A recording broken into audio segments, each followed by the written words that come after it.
네, 민주당 정청래 대표가 추진하는 1인 1표제를 놓고 당내 공개 파열음이 터져 나왔습니다. 결국 당 지도부는 최종 결정을 일주일 미뤘습니다. 한편 국민의힘은 오늘 경북 구미에서 장외 집회를 이어가는데요. 관련 내용 포함한 정치권 이슈들 박성민 전 더불어민주당 최고위원, 강전애 전 국민의힘 대변인과 함께 짚어보겠습니다. 두 분 어서 오십시오. 안녕하세요. 예, 안녕하십니까. 정청래 대표가 추진하는 1인 1표제가 당내 반발에 제동이 걸렸습니다. 먼저 관련 발언 모아봤는데요. 듣고 대담 시작하도록 하겠습니다.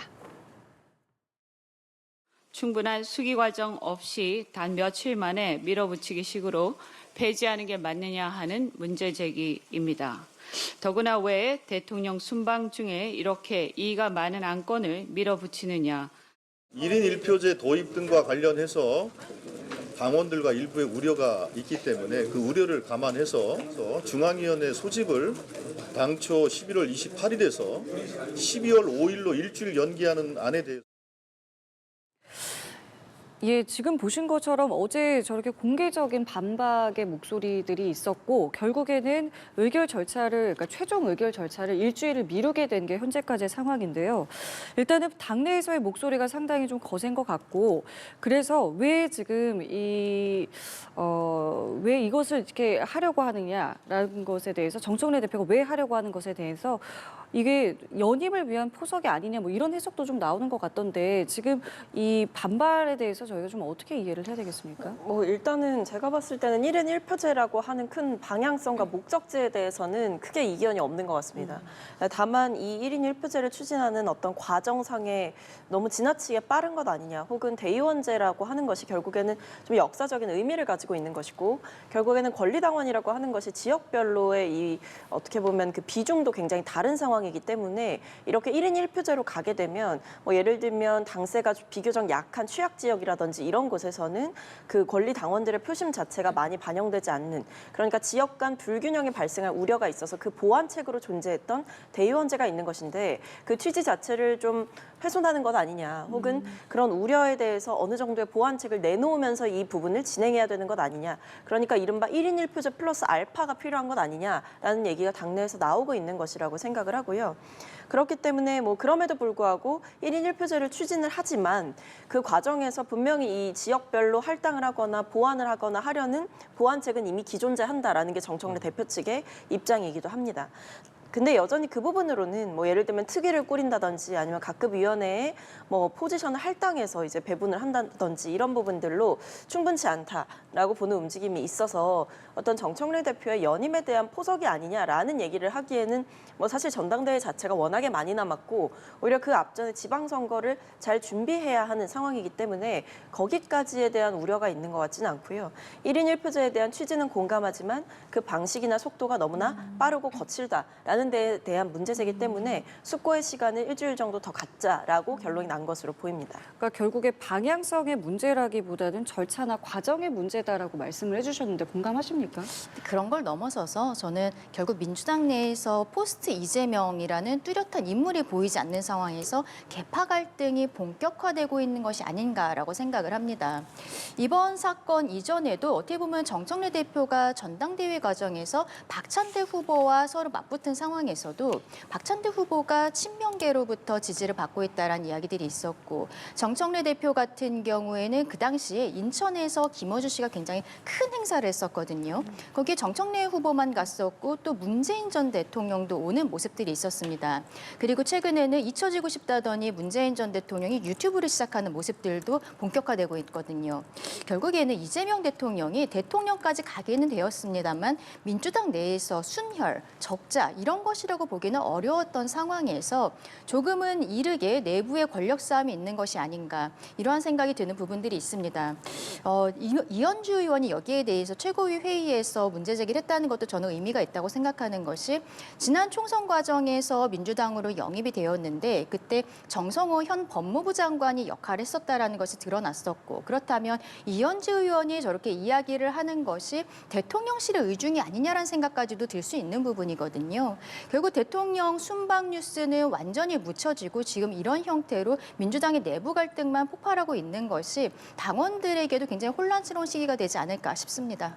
앞서 말씀해 주신 것처럼 뭐 정청래 대표의 지금 앞서 전당대회 당시에도 뭐 대의원 지지세가 비교적 좀 약하지 않냐라는 이야기도 있었고 정 대표도 뭐 관련해서 이재명 대표 때부터 추진되어 온 시대적 과제다라면서 이야기를 했는데 말씀해 주신 것처럼 12월 5일 이제 중앙위에서 결정이 되게 됩니다. 이 결정이나 뭐 통과 관련해서는 그럼 큰 이견은 없는 겁니까? 그냥 자연스럽게 통과가 된다고 봐야겠습니까? 뭐 일단은 이견이 있으니까 잠깐 네. 멈춰 선 거고요. 여기에 대해서 이제 보완책을 좀 마련을 해서 다시 이제 얘기를 하는 과정이 있지 않을까 싶습니다. 그러니까 지금 내부에서 가야 되는 그 방향성 자체에는 모두가 동의한다라는 점에 대해서는 공통적으로 나오는 얘기고요. 그러니까 당원 주권 시대를 열겠다라고 민주당이 천명을 했던 만큼 어떤 권리당원들의 표가 상대적으로 평가절하되지 않도록 하는 방향으로 나아가는 데에는 이견이 없습니다. 근데 여기에 대해서 말씀드린 대로 대의원제가 가지고 있는 취지라던가 아니면 그것이 가지고 있는 보완제로서의 성격 이런 부분들을 간과하고 넘어가는 것이 맞느냐라는 우려가 있기 때문에 지금 당 차원에서도 최종 결론을 미뤘지만 동시에 당내 우려를 수용해서 보완책을 더 논의하겠다라고 얘기를 한 만큼 지금 나와 있는 보완책으로는 불충분하다라는 이 당내 의견을 수렴해서 새로운 대안을 제시하지 않을까 싶습니다. 박수현 수석 대변인 같은 경우에도 일단 개정안을 통과시킨 다음에 이제 대의원 역할 정립 TF에서 좀 더 의견을 나눠보자, 의논을 해보자라고 이야기를 내놨거든요. 네. 어떤 방향으로 좀 흘러갈 거라고 보세요?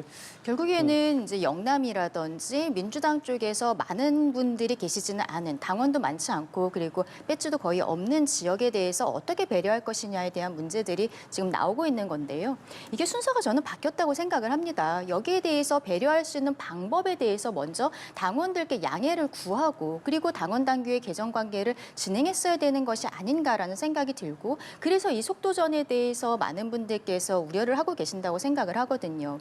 특히 정청래 대표 같은 경우에는 지난 전당대회에서 박찬대 후보에게 굉장히 크게 이겼음에도 불구하고 그때 대의원 투표에 있어서는 또 크게 졌던 부분이 있습니다. 이런 게 어떻게 보면 당사자성이라는 게 있기 때문에 더 문제가 되고 있는 것이 아닌가 싶습니다. 또 12월 5일로 날짜를 잡았다는 것도 저는 조금은 공교롭다고 생각을 하는 것이 저희 국민의힘이 12월 3일에는 비상계엄 1년이 되고 그리고 그때 장도연 대표가 취임 100일이기 때문에 저희 당에서 어떠한 메시지가 나가야 된다라는 이야기들이 계속 본물처럼 나오고 있는 상황이거든요. 그러면은 이 이야기가 며칠 정도는 이슈가 갈 것으로 보이고 그렇기 때문에 지금 민주당에서 이 당원 당규의 개정과 관련해서 12월 5일 정도로 그러니까 저희 국민의힘의 뉴스에 가려지는 상황에서 이 날짜를 잡은 것이 아닌가라는 생각도 드는 부분들이 있습니다. 앞서 말씀드린 것처럼 저는 순서가 잘못되었다라고 생각을 하고 이 대의원의 표에 대해서 어떤 방향으로 나가야 될 것인지에 대해서는 앞서 최고님 말씀해 주신 것처럼 결국엔 1대1로 가게 되겠지만 그 과정에서의 안정화 장치라든지 이런 것들이 너무 없는 것이 아닌가 이렇게 생각합니다. 예, 알겠습니다. 자, 이런 상황에서 민주당이 내란 전담재판부 설치 재추진을 공식화했습니다. 관련 발언도 듣고 대담 이어가도록 하겠습니다. 내란 전담 재판부 당연히 설치합니다. 국민의 명령입니다. 여기에 대해 더 이상 소랑설레하지 않기를 바랍니다. 지금 들으신 것처럼 당연히 설치를 한다. 더 이상의 설왕설래는 없기를 바란다라면서 재추진을 공식화했습니다. 사실 그동안은 좀 신중론이 있는 것 아니냐라는 이제 해석도 있었는데 그 배경이 좀 궁금합니다. 그러니까 아무래도 이제 직위원 재판부가 재판을 계속 지연시키는 것 아니냐, 일부러 침대 축구식 재판을 하는 것 아니냐라는 우려가 그동안 지속적으로 제기가 되어 왔었는데 그럼에도 이제 얼마 전까지만 해도 뭐 지난 9월 초만 해도 12월 무렵에는 이 심리를 마치겠다. 라고 직위원 재판부에서 공식적으로 얘기를 했었습니다. 그리고 뭐 올해 말에는 변론을 종결하겠다. 그러니까 일각의 우려처럼 이 윤 전 대통령에 대한 이 구속기한 만료가 1월 18일 정도로 예상이 되고 있는데 그 이전에는 그래도 결론이 날 수 있을까라는 우려를 일정 부분 입장을 내면서 불식시킨 면이 있었습니다. 근데 최근에 보면 이 직위원 재판부가 입장을 좀 바꿔서 내년 1월까지 변론기일을 좀 추가로 잡은 정황이 있습니다. 그래서 이르면 내년 1월 12일, 늦으면 15일에 윤 전 대통령에 대한 구형과 최후 진술이 예고가 된다 이렇게 볼 수가 있겠는데 그렇게 된다면 앞서 말씀드린 윤 전 대통령의 구속기한 만료를 넘어서서 판결문이 나오게 되는 결과가 있을 수 있어서 결과적으로 직위원재판부가 또다시 윤 전 대통령을 풀어주는 그런 결과가 있을 수 있다라는 우려 때문에 이 부분에 대해서 더 이상 직위원재판부의 손에 맡길 수 없다라는 판단이 어느 정도 있는 것 같고 이 법원 내부의 경각심도 일깨울 필요가 있다라는 판단 하에서 이 내란 전담 재판부를 통해서 이 남은 재판들이라도 그러니까 1심 결과가 나오고 나면 당연히 2심까지 진행이 될 것이다라고 예상을 하고 있는 상황인데 여기에 대해서 분명하게 다음 2심부터는 어쨌든 시간을 더 끌지 않고 신속한 결론을 내리는 것이 필요하고 내란 종식에 대한 분명한 의지를 가진 재판부가 하는 것이 중요하다라고 보는 공감대가 형성된 상황인 것 같습니다. 말씀하신 부분과 관련해서 좀 어떤 입장 갖고 계세요? 대한민국 헌법 체계에 대한 부정이라고 생각을 합니다. 삼권 분립을 완전히 무력화시키겠다라는 것이죠. 지금 특검이라는 것은 민주당과 그리고 조국혁신당에서 추천을 해서 본인들의 입맛에 맞게 진행이 되고 있는 상황인데요.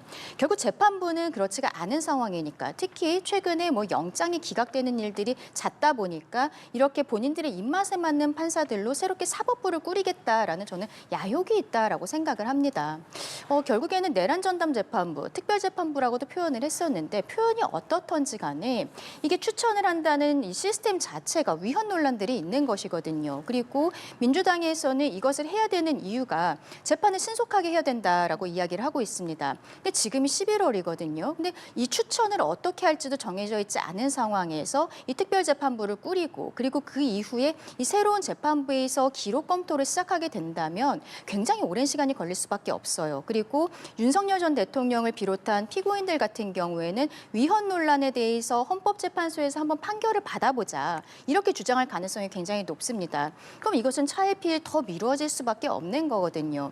신속재판의 원칙에도 당연히 어긋나는 것이고 저는 개인적으로는 민주당 입장에서 이런 위헌 논란들에 대해서도 알고 있기 때문에 일단은 준비를 해놨다가 윤석열 전 대통령 혹은 그 이전에 한덕수 전 국무총리에 대해서 판결이 먼저 나올 것으로 보이는데요.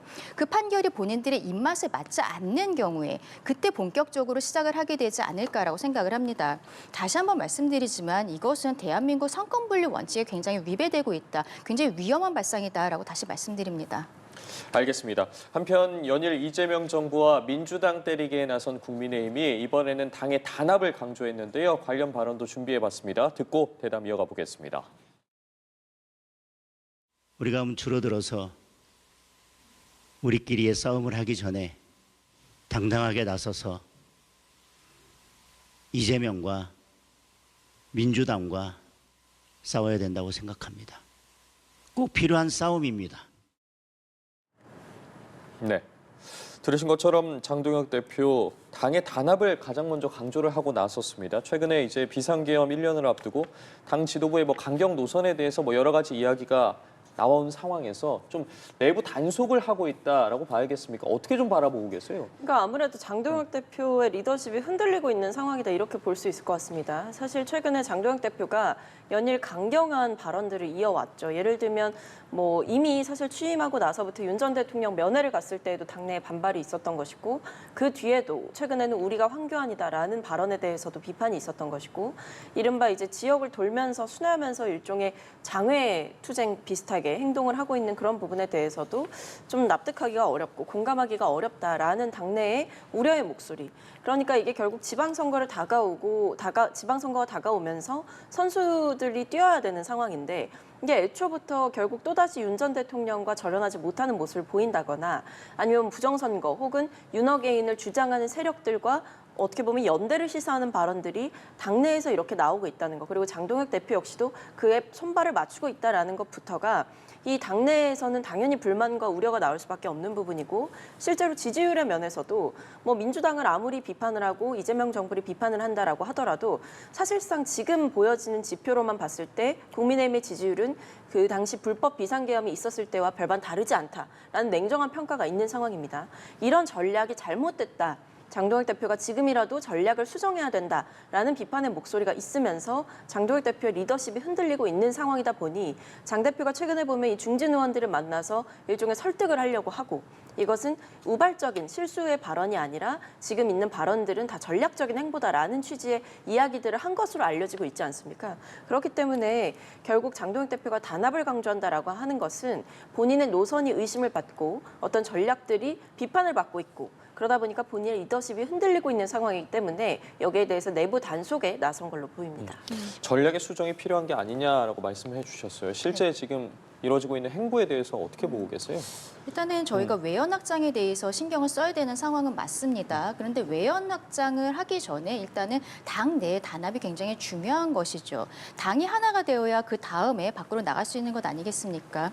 근데 지금 장동혁 대표가 저런 게 강성의 발언들을 하고 있지만 다음 주에 또 12월 3일을 전후로 해서는 어떤 사과 메시지 같은 것들이 나와야 되는 것이 아니냐라는 이야기들도 당 내에서 있는 것이 사실입니다. 근데 이런 이야기가 나온다는 것 자체가요. 저희 당에서 이미 여러 차례 비상겸 사태에 대해서 사과를 했고 그리고 윤석열 전 대통령에 대해서는 저희가 탄핵 인용이 되었을 때 민주당보다도 먼저 또 사과의 메시지가 나갔던 바가 있습니다. 그런데도 국민들께서는 저희가 사과하지 않았다라고 생각하고 계시는 거예요. 그 이유에 대해서 그 처음부터의 그 상황에 대해서 한 번 더 깊게 생각해 봐야 되는 것이 아닌가라는 생각이 들고요. 장동혁 대표 같은 경우에는 전당대회 과정에서 강성 지지층들에게 소구를 하면서 당선된 것이 사실이기 때문에 본인 입장에서는 여기에 대해서 여러 가지로 좀 곤란한 부분들이 있을 것이라고 생각을 합니다. 본인의 정치적인 행보를 위해서도 내년 지방선거에 대해서 굉장히 승리가 필요한 부분들이 있고 근데 승리를 하기 위해서는 외연 확장이 필요한 것이거든요. 저는 지금 상황에서 저희가 외연 확장을 이야기하기 전에 당내 단합을 지금 이야기하고 있는 장동혁 대표가 어떻게 보면은 한동훈 전 대표의 관계를 먼저 정리해야 되는 것이 아닌가라고 생각을 합니다. 당이 하나가 되지 못하고 있는 부분들, 최근에 뭐 대변인의 그 설화 논란 이런 것들도 어떻게 보면은 좀 캐캐묵은 친한계와의 갈등이 증폭이 되고 있는 상황들이 있는 것이거든요. 이 부분을 정리하고 그런 다음에 외연 확장을 생각해야 되지 않을까 그렇게 봅니다. 알겠습니다. 자, 그리고 지금 국민의힘을 보면은 또 대여 공세에도 상당히 속도를 내고 있어요. 지금 이 항소 포기와 관련해서 국정조사가 아직 좀 정리가 안 되니까 이 부분에 대해서도 빨리 좀 수용을 하라, 빨리 좀 어떻게 정리를 좀 해보자라고 목소리를 내고 있고 만약에 이게 안 되면 우린 필리버스터 할 거다라는 카드까지 지금 꺼냈거든요. 지금 여당을 향한 어떤 국민의힘의 메시지에 대해서는 어떻게 평가하세요? 그러니까 지금 국정조사에 대해서 뭐 협의를 진행 중이기는 한데 아직 협의가 완전히 마무리가 된 상태는 아니죠. 근데 여기에 대해서 이제 본인들의 요구사항을 들어주지 않는다면 필리버스터를 하겠다라고 하는 것인데 문제는 이 필리버스터 대상 중에 민생 관련 법안들이 있다. 쉽게 말하면 비쟁점 법안으로 볼 수 있는 내용의 법안들이 있음에도 불구하고 여기에 대해서 필리버스터를 하겠다는 거. 그러니까 이게 결국에 국민의힘이 하고자 하는 정치가 어디에 있는 것인지를 보여주는 대목이라고 생각합니다. 본인들의 요구가 관철되지 않으면 국민들의 삶은 뒷전이다라고 보여지는 대목이거든요.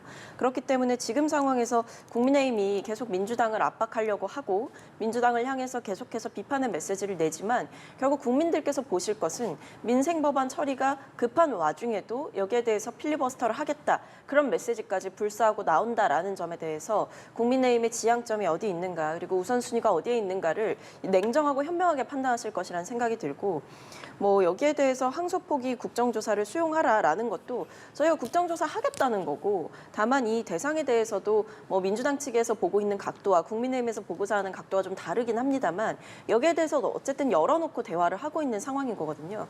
어제 만나려고 했지만 어제는 일정상 어려웠고 오늘 만나자라고 민주당이 얘기를 해둔 상태임에도 불구하고 이런 식으로 무조건적으로 민주당이 국정조사와 관련된 협의를 전부 다 거부하고 있다라는 식의 프레임을 만드는 것 자체도 굉장히 사실을 호도하는 것이다 이렇게 보입니다. 예. 근데 지금 민주당 입장에서는 대장동 항소 포기 사태에 대해서는 이슈가 좀 잦아들고 있지 않은가 이것을 끌고 싶지 않다는 마음이 강한 것으로 보입니다. 그렇기 때문에 장동혁 대표와 조국 대표가 토론을 하기로 한 부분에 대해서 정청래 대표 측에서는 아무런 답변이 없는 것도 마찬가지라고 생각을 하거든요. 처음에 항소 포기 사태가 나와 나왔을 때 그때 민주당 입장에서도 국정조사 하겠다라고 큰 소리를 쳤지만 지금은 굉장히 지지부진해진 상황입니다. 이것은 본인들 입장에서 불리해 보이는 이슈라는 것을 인정하고 있다라고밖에 볼 수 없는 것이죠. 특히 지금 민주당 입장에서는 처음에 검찰에서 이야기했었던 780억이 아니라 1128억이다. 이 범죄액에 대해서 1심 재판부는 그렇게 인정을 했다라고 이야기를 하고 있습니다. 그런데 모두가 알고 있듯이 결국 1심에서 환수된 금액은 480억 원에 불과하거든요. 그럼 나머지 부분에 대해서는 어떻게 할 것인지 여기에 대해서 저희 당에서는 나경원 의원을 대표로 해서 당론으로서 환수하는 특별법을 만들겠다라고 이야기를 하고 있습니다. 근데 이 환수특별법 같은 경우에는요. 이게 소급효가 있기 때문에 위헌 논란이 있는 것은 사실이거든요. 그렇기 때문에 이러한 부분에 있어서는 이게 범죄 수익액이 맞다라고 지금 민주당에서도 인정을 하고 있기 때문에 어떤 형태로 진행을 할 것인지 과거에 친일파 환수했을 때처럼 이것을 처리할 수 있을 것인지에 대해서 머리를 맞대고 할 수 있는 부분들이 분명히 있는데 지금 민주당의 모습은 이 주제에 대해서는 대화조차 하고 싶지 않다는 모습이 아닌가라는 생각이 드는 겁니다. 결국에는 이러한 것들이 오히려 국민들로 하여금 대통령이 대장동 사건과 연결되어 있다. 이 생각을 강하게 하는 모습이 아닌가라고도 보입니다. 바로 이제 민주당의 그럼 대응에 대해서 좀 두 분과 짚어볼 텐데 국민의힘 어쨌든 장애 집회와 뭐 지방순회 등을 통해서 여론전에 나서고 있는 상황이고 정청래 민주당 대표 같은 경우에 불법 계엄에 동조한 국민의힘은 아무도 지금 반성을 하고 있지 않다. 필요하다면 국민의힘을 위헌정당 해산 심판 대상에 올리겠다라고까지 이야기를 했습니다. 이 같은 강경한 발언에 대해서 어쨌든 계속해서 이 부분은 이야기가 나오던 부분이지 않았겠습니까? 어떻게 좀 들으셨는지 먼저 여쭤보겠습니다. 그러니까 뭐 아무래도 위헌정당 해산 심판 같은 경우에는 말씀 주신 대로 얘기가 계속 나왔던 부분이고요.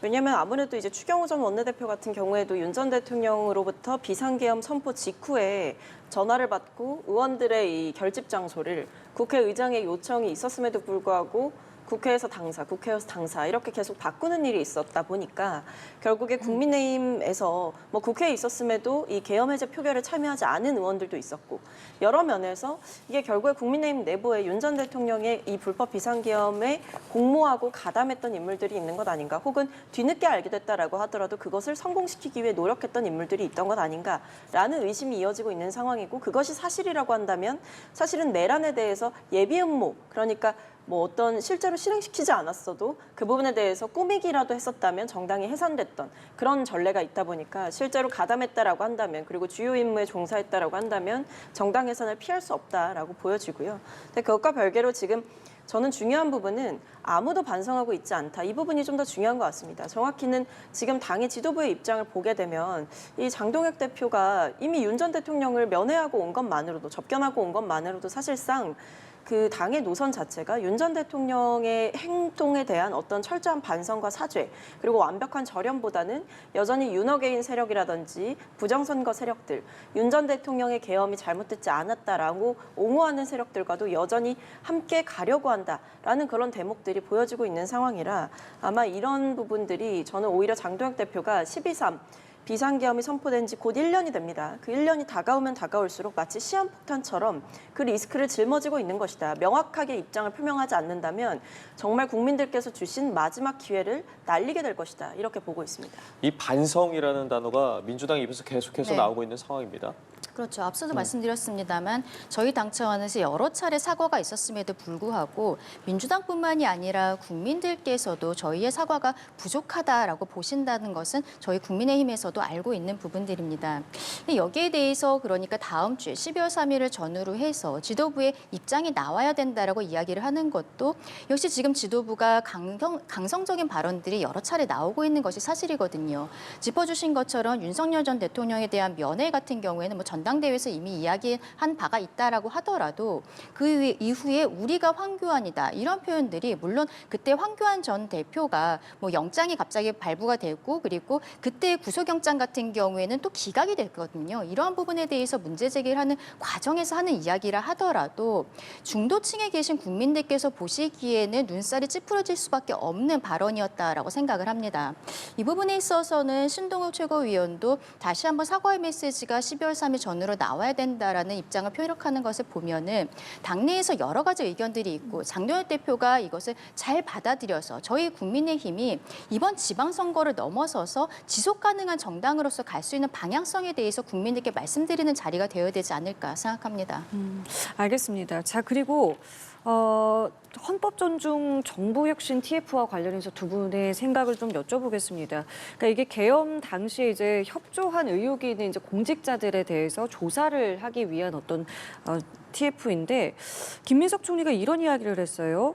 그러니까 수사 범위도 상당히 좀 집중을 해야 되고 절제를 해야 된다라는 발언을 내놨는데 사실 국민의힘에서는 굉장히 이것과 관련해서 반발의 목소리, 우려의 목소리가 컸단 말이죠. 집중과 절제라는 메시지를 내놓은 배경에 대해서 좀 생각을 해볼 수 있겠습니다. 아무래도 이 헌법 존중 TF의 본 취지와는 다르게 이제 여러 면에서의 정치적인 공격이 있고 사실과 다른 왜곡들이 있다 보니까 이 부분을 좀 바로 잡겠다라는 의도가 있어 보이고요.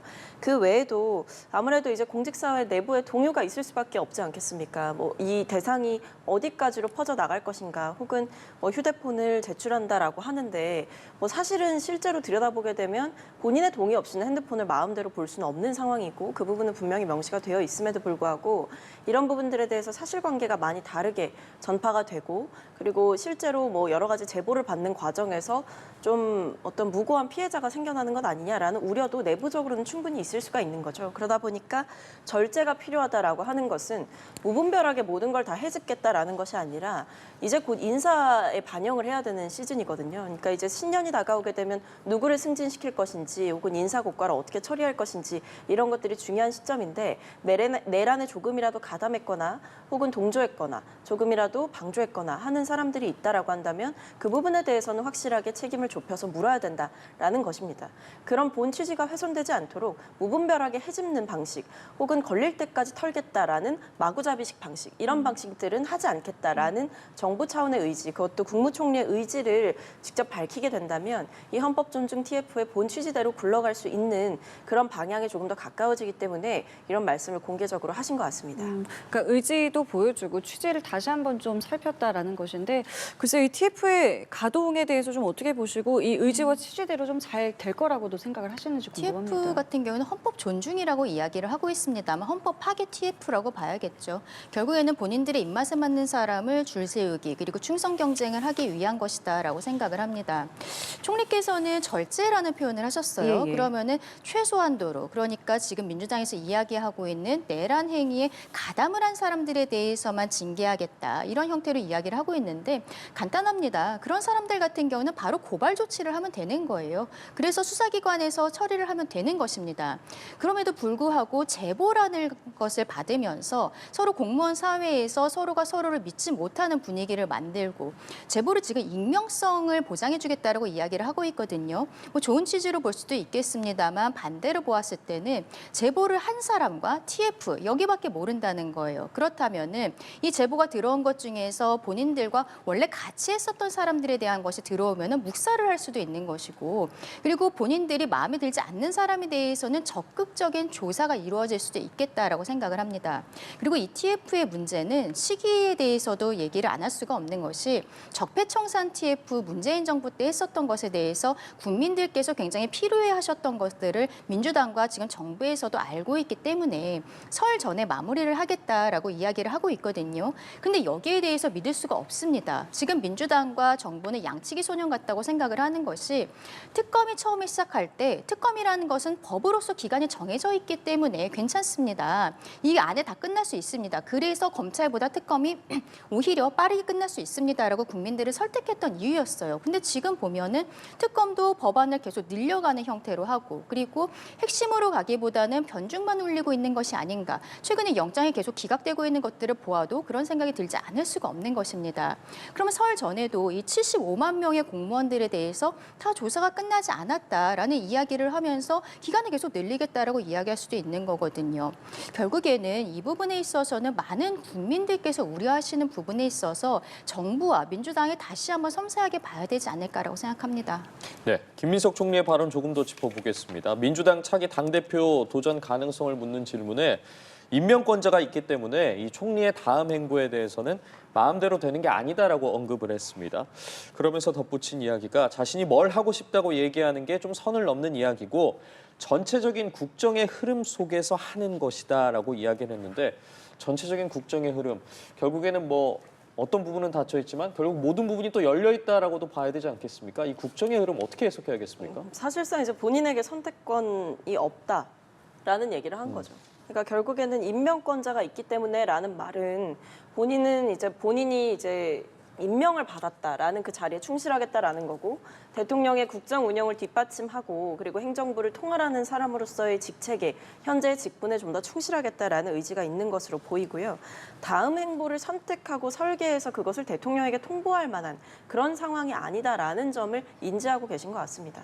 사실 이 부분은 뭐 대통령실에 계신 비서진 분들도 마찬가지일 것이고, 국정에 지금 전념을 하고 계신 모든 공직에 계신 분들이 마찬가지일 거라고 생각을 하고요.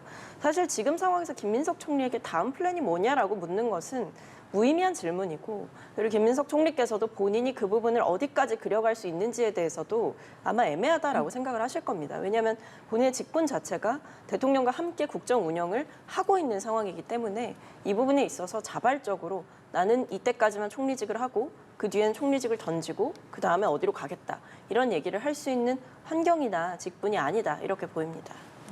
본인이 당대표 도전 가능성에 대해서는 지금 말을 삼킬 수밖에 없는 상황이겠죠. 만약에 당대표 도전한다라는 것이 뭐 주위 사람들 발로라도 이야기들이 나가게 된다면 우리가 처음에 봤었던 1인 1표제를 통해서 이게 드러나는 명청 갈등, 이것을 인정하는 꼴밖에 되지 않는 것이거든요. 그렇기 때문에 총리 입장에서는 어쨌든 그런 부분에 대해서도 닫아놓고, 또 본인 스스로도 어떻게 보면 서울시장과 당대표 여러 가지의 정치적인 상황에 대해서도 좀 열려있는 모습들을 보이고 있는 것이 아닌가 싶습니다. 최근에는 뭐 종로에 직접 방문을 한다든지 오세훈 서울시장에 대해서 저격하는 모습들을 보이고 있는 것도 사실이거든요. 근데 이것은 반대로 보았을 때는 민주당 내에서 친명으로 보이는 사람들이 인물이 그렇게 많지 않다라는 것, 그리고 대통령 입장에서 믿을 수 있는 사람이 그렇게 많이 남아있지 않은 것 같다라는 생각도 듭니다. 정청래 대표가 만약에 내년에 연임을 하게 된다면 다음번 총선에 있어서 공천권을 행사하게 되는 것이고, 그렇다면은 작년에 친명으로서 많이 들어와 있었던 지금 의원들이 정청래 대표 쪽으로 마음이 옮겨갈 가능성들도 있는 것이거든요. 지금 민주당 내에서의 정치적인 구도들이 있기 때문에 총리가 말을 아끼는 것으로 보이는데, 결국에는 지방선거가 다가오면 다가올수록 서로 간의 갈등은 커질 것이다, 그렇게 말씀드립니다. 알겠습니다. 오늘 두 분 말씀도 여기까지 함께하겠습니다. 지금까지 박성민 전 더불어민주당 최고위원, 강전애 전 국민의힘 대변인과 함께했습니다. 두 분 감사합니다. 고맙습니다.